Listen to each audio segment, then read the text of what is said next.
Welcome to the Wellbeing Podcast, where every episode is a step towards a healthier, happier you. Let's grow, thrive, and shine together.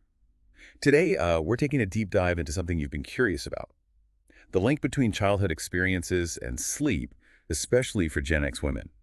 We've got excerpts from Ada Calhoun's book, Why We Can't Sleep, a practical sleep self-care guide from UC Berkeley, and a set of sleep tips from the University of Oxford.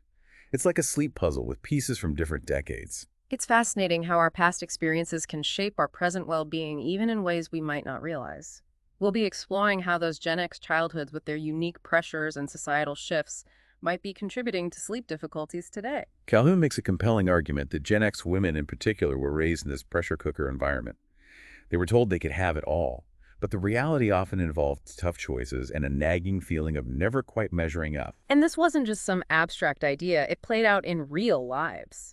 Calhoun shares the story of a woman named Kelly who had to give up her career aspirations to care for her family. Now she struggles with resentment and a sense of unrealized potential.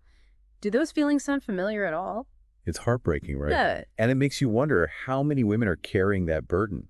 Not to mention the kids who grew up watching their moms navigate these impossible expectations. Exactly. It highlights how these societal messages can ripple through generations. But what's particularly interesting is how Calhoun links this have-it-all pressure to sleep problems. If you're constantly feeling like you're falling short, it's bound to create anxiety and make it harder to switch off at night. It's like your brain never gets a break from that mental to-do list. Calhoun also talks about the latchkey kid experience, which was common for Gen Xers. All that independence sounds great, but it also meant less structured support and sometimes exposure to events like the Challenger explosion that were really traumatic for kids to process alone. That's such a powerful point. Think about it. If you grow up having to manage difficult emotions on your own, you might not develop healthy coping mechanisms for stress. And decades later, that unresolved tension can show up as anxiety and difficulty sleeping. It's like those unprocessed emotions are still lurking in the background, disrupting your sleep even years later. I was struck by how Calhoun described watching the Challenger explode in her fifth-grade classroom.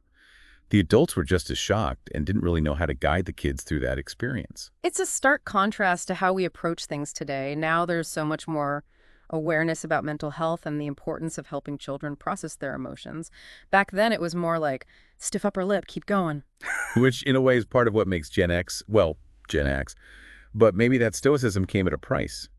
Calhoun suggests that this tendency to suppress emotions might be linked to some of the sleep issues people are facing now. It makes you wonder, did we trade emotional resilience for a good night's sleep? It's definitely something to consider, especially as we start to look at practical ways to improve sleep. Maybe it's not just about changing our habits, but also addressing those deeper emotional patterns that might be keeping us awake. That's a great segue to the more practical advice we have. The UC Berkeley Sleep Self-Care Guide focuses on identifying behaviors that could be sabotaging your sleep. It's packed with useful information, but what stands out is the emphasis on taking ownership of your sleep. It's about empowering you to make those small changes that can have a big impact. The guide has a helpful checklist that covers things like irregular sleep schedules, daytime naps, caffeine intake, and even engaging in stressful activities right before bed. It's surprisingly easy to overlook how much those everyday habits can affect your sleep. I know I'm definitely guilty of scrolling through my phone in bed, even though I know it's not helping me sleep. We've all been there. But what's important is understanding why those habits are problematic. They disrupt your body's natural sleep-wake cycle, also known as your circadian rhythm. And when that gets thrown off, it becomes much harder to fall asleep and stay asleep. It's like messing with your internal clock. So how can someone listening start to make those changes and get their sleep back on track? Where do they begin? Well, that's where the University of Oxford sleep tips come in. They offer some really practical strategies that you can start implementing tonight. Things like establishing a wind-down routine, following the quarter-of-an-hour rule, getting enough natural light during the day, and of course, limiting screen time. Okay, so walk me through this. Yeah. What exactly does a good wind-down routine look like? I'm picturing candles and meditation music, but maybe that's not everyone's style. You're on the right track. It's about creating a relaxing environment and engaging in activities that signal to your body and mind that it's time to sleep. It could be reading a book, taking a warm bath, listening to calming music, or even just spending some quiet time reflecting on your day.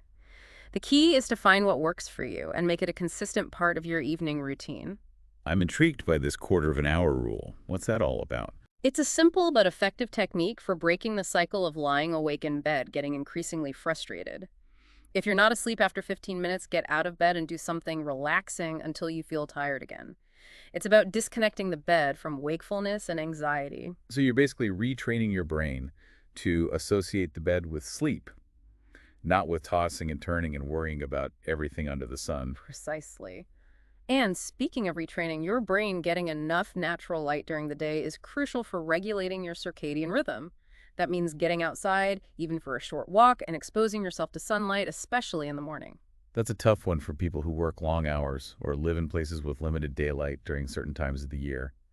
Any advice for those folks? Of course, light therapy lamps can be a helpful tool for supplementing natural light, especially during the winter months. And even if you can't get outside for a long walk, try to sit by a window during the day or take short breaks to step outside and soak up some sun. Now let's talk about the elephant in the room, screen time. We all know it's not good for sleep, but it's such a big part of our lives. Is it even realistic to expect people to completely unplug before bed? It's definitely a challenge, but even small changes can make a difference. Start by setting a digital curfew for yourself an hour or two before bedtime. Try switching to a physical book instead of reading on your phone or tablet.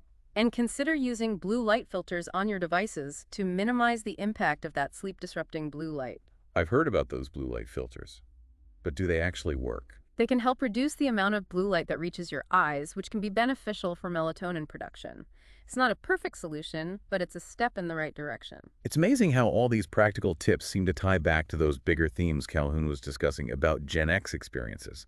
It's like those external pressures and internalized anxieties we talked about earlier can actually manifest in our sleep habits. That's a really insightful observation. It highlights how interconnected our mental, emotional, and physical well-being are.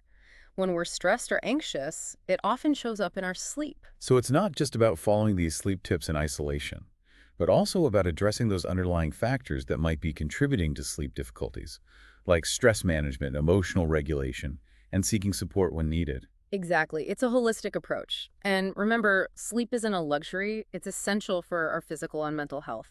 We need to start treating it as a priority, not an afterthought. I love that reframing sleep as a priority, not a luxury. So as we start to wrap up this deep dive, what stands out to you from all this information? What resonates the most with your own experience or challenges with sleep? What resonates most with me is Calhoun's idea of radical acceptance. Learning to accept life as it is not how we thought it would be. And I think that applies to sleep too. We might have this ideal in our minds of what a perfect night's sleep should look like, but the reality is it's probably not going to happen every night. That's such a good point. We're so conditioned to strive for perfection, especially as Gen Xers. We were raised in a time where achievement and success were highly valued. Exactly. But when it comes to sleep, that kind of striving can actually backfire. If you're constantly putting pressure on yourself to sleep a certain number of hours or wake up feeling perfectly refreshed, you're setting yourself up for disappointment and potentially more anxiety. It's like we're trying to control something that's ultimately beyond our control. There are going to be nights when we toss and turn, when stress keeps us awake, when our minds just won't shut off. And that's okay. It's part of being human. But instead of getting frustrated or berating ourselves, maybe we can try to approach those nights with a little more compassion and understanding. So instead of aiming for perfect sleep, we should be aiming for healthy sleep habits and creating an environment that promotes rest and rejuvenation. Exactly. It's about focusing on the things we can control, like establishing a consistent bedtime routine, limiting screen time before bed, and managing stress levels throughout the day. And if we still have those nights where sleep eludes us, maybe we can try to reframe it as an opportunity for some quiet time, for reflection, or even just for resting our bodies, even if our minds aren't fully at ease. I love that reframing. It's about shifting our perspective and finding ways to be kind to ourselves even when we're struggling. This has been such an eye-opening deep dive. It's amazing how connecting these different perspectives, from sociological analysis to practical sleep tips, can create such a richer understanding of our sleep challenges. And remember, you're not alone in this. Many Gen X women are facing similar challenges, and by sharing our experiences and supporting one another, we can create a collective shift towards better sleep and overall well-being. We'd love to hear your thoughts. What resonated with you from this deep dive? What sleep tips or insights have you found helpful in managing stress and improving your sleep? Share your experiences and let's continue this conversation. Don't forget to subscribe and like the Wellbeing Podcast. Share your thoughts and let us know in the comments what topics you'd love to hear about in future episodes. Thanks for listening to the Wellbeing Podcast. Take care, stay inspired, and see you next time.